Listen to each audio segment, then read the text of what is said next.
आजकल तो गवर्नमेंट भी 5 साल चल रही है, ये बेचारे 1 साल 2 साल 3 साल राज करके क्या कर जाते। सभी साथियों का स्वागत है आज की वीडियो में।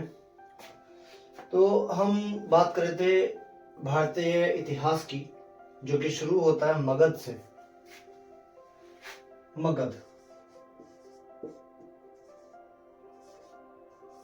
मगध साम्राज्य से। तो मगध साम्राज्य की शुरुआत जो हुई थी वो की थी राजा बिंबिसार ने। हम राजा बिंबिसार के ऊपर ऑलरेडी एक वीडियो पूरी बना चुके हैं। इसने शुरुआत की हर्यक वंश की। हर्यक वंश आपका 543 बीसी से 413 बीसी तक रहा। ये क्वेश्चन आप नोट डाउन कीजिएगा, ये अक्सर आ जाता है कॉम्पिटिशन्स में कि हर्यक वंश कब से कब तक रहा। हर्यक वंश रहा 543 बीसी से 413 बीसी, यानी कि बिफोर क्राइस्ट। हर्यक वंश का समय ये रहा। हर्यक वंश का संस्थापक कौन था? बिंबिसार। मगध के पहले राजवंश का संस्थापक कौन था? बिंबिसार। ये बौद्ध धर्म और जैन धर्म दोनों को मानता था। इसके बारे में पूरी वीडियो है, वो वीडियो देख सकते हैं। बिंबिसार के बारे में आपको पूरी जानकारी मिल जाएगी। फिर बिंबिसार का बेटा हुआ अजातशत्रु। अजातशत्रु ने बिंबिसार की हत्या की थी शासन के लिए, तो पितृहंता था। तो हर्यक वंश को पितृहंता वंश के नाम से भी इतिहासकारों ने पुकारा है। अजातशत्रु के ऊपर भी मैंने एक वीडियो बनाई है, आप इसकी ज्यादा जानकारी के लिए वो वीडियो देख सकते हैं। अजातशत्रु के बारे में भी आपको जानकारी मिलेगी। अब अजातशत्रु का जो बेटा हुआ वो हुआ उदयन। उदयन के बारे में आज हम आपको थोड़ी सी बातें बताएंगे, और आज पूरे हर्यक वंश में कौन कौन से सम्राट रहे उन सब के बारे में हम आपको बता रहे हैं। तो बिंबिसार की हत्या की थी अजातशत्रु ने शासन की प्राप्ति के लिए, और शासन प्राप्त कर लिया। अजातशत्रु के बारे में वीडियो है, मैंने आपको बताया। अजातशत्रु की हत्या की थी उदयन ने बौद्ध ग्रंथों के अनुसार।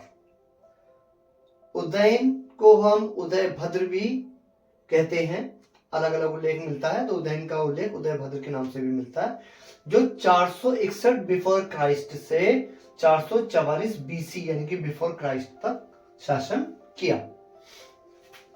इसने भी इसकी हत्या की थी, मैंने कहा ना पितृहंतक वंश, यानी कि बिंबिसार की हत्या की अजातशत्रु ने, अजातशत्रु की हत्या की उदयन ने, उदयन की हत्या की अनिरुद्ध ने। उदयन का बेटा था ना। तो ये पितृहंता वंश भी इसी वजह से इतिहासकारों ने कहा है। तो चलिए उदयन की बात करते हैं। तो जो ये उदयन थे, यानी कि उदयभद्र था, 461 बीसी से 444 बीसी तक इसका शासन रहा।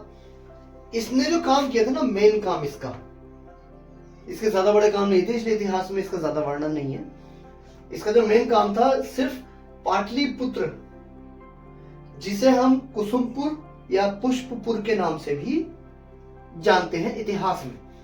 तो इतिहास में पाटलिपुत्र के दूसरे नाम क्या थे? कुसुमपुर और पुष्पपुर। ये बात भी नोट डाउन कीजिएगा, क्योंकि अक्सर क्वेश्चन में पूछा जाता है कि पाटलिपुत्र के पुराने नाम क्या थे। कुसुमपुर और पुष्पपुर भी पाटलिपुत्र को कहा था। ये बनाया कहा गया था? गंगा और सोन नदी के संगम पर। और पाटलिपुत्र का जो जिक्र है और ये उदयन का जिक्र है, ये वायु पुराण में मिलता है। इससे हमें एक बात पता चली है कि जो पुराण लिखे गए हैं उनसे पहले बौद्ध ग्रंथ लिखे जा चुके थे, यानी कि बौद्ध ग्रंथों के बाद पुराण लिखे गए हैं। ऐसा हमें उदयन के बारे में पढ़ने पर पता चलता है। तो वायु पुराण में भी उदयन का जिक्र मिलता है। तो उदयन का हमने आपको बताया मेन काम इसका क्या था। इसने पाटलिपुत्र राजधानी बनाई थी। ये जो शहर बसा ना पाटलिपुत्र, वहां पर अब इसने राजधानी बनाई थी। अब इसके उदयन की मृत्यु हुई। उदयन की मृत्यु होने के बाद में अनिरुद्ध जी रहे। अनिरुद्ध रहे 444 बीसी से 440 बीसी तक, 4 साल रहे बेचारे। इसके बाद में हुए इनके मुंडा जी। चलो जी, मुंडा जी कब तक रहे? मुंडा जी रहे 440 बीसी से 437 बीसी तक। उसके बाद अगले शासक हुए दर्शक, 437 बीसी में इन्होंने शासन किया। उसके बाद रहे नागा दशक, ये अंतिम शासक थे, जो कि 413 बीसी में इनकी मृत्यु हुई। और उसके बाद आपका आ गया शिशुनाग वंश। ये सिर्फ नाम के राजा थे, ज्यादा राज कर नहीं पाए, और जब जिन्होंने राज ही 1 साल 2 साल 4 साल किया, तो वो आप ज्यादा बड़ा काम तो कर नहीं सकते थे ना। आजकल तो गवर्नमेंट भी 5 साल चल रही है, ये बेचारे 1 साल 2 साल 3 साल राज करके क्या कर जाते। तो नागा दशक की मृत्यु के बाद शिशु नाग वंश शुरू हो चुका था। तो हर्यक वंश कब से कब तक रहा आपका? 543 बीसी से 413 बीसी तक। आज की वीडियो में ज्यादा तो कुछ नहीं है बताने के लिए, क्योंकि इन लोगों के ज्यादा काम नहीं थे, इसीलिए हर्यक वंश समाप्त हो चुका है। हर्यक वंश के बारे में जानने के लिए इससे ज्यादा और कुछ भी नहीं है। बस मेन इसमें बिंबिसार, अजातशत्रु और उदयन। बिंबिसार के लिए अलग वीडियो बना चुका हूँ, अजातशत्रु के लिए मैं अलग वीडियो बना चुका हूँ। उदयन यानी कि उदयभद्र के कोई ज्यादा काम थे नहीं, इसने अपनी राजधानी को शिफ्ट किया था पाटलिपुत्र में।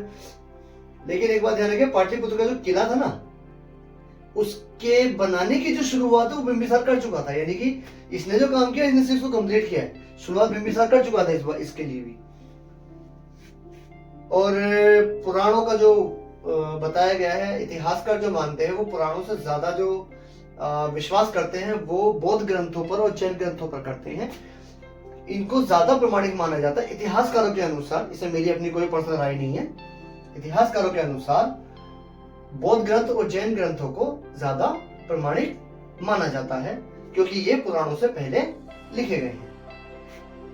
तो आज की वीडियो में बस इतना ही। आगे हम कल बात करेंगे शिशु नाग वंश के बारे में। तब तक के लिए धन्यवाद। चैनल को लाइक करें, शेयर करें और सब्सक्राइब करें। वीडियो को लाइक करें। धन्यवाद।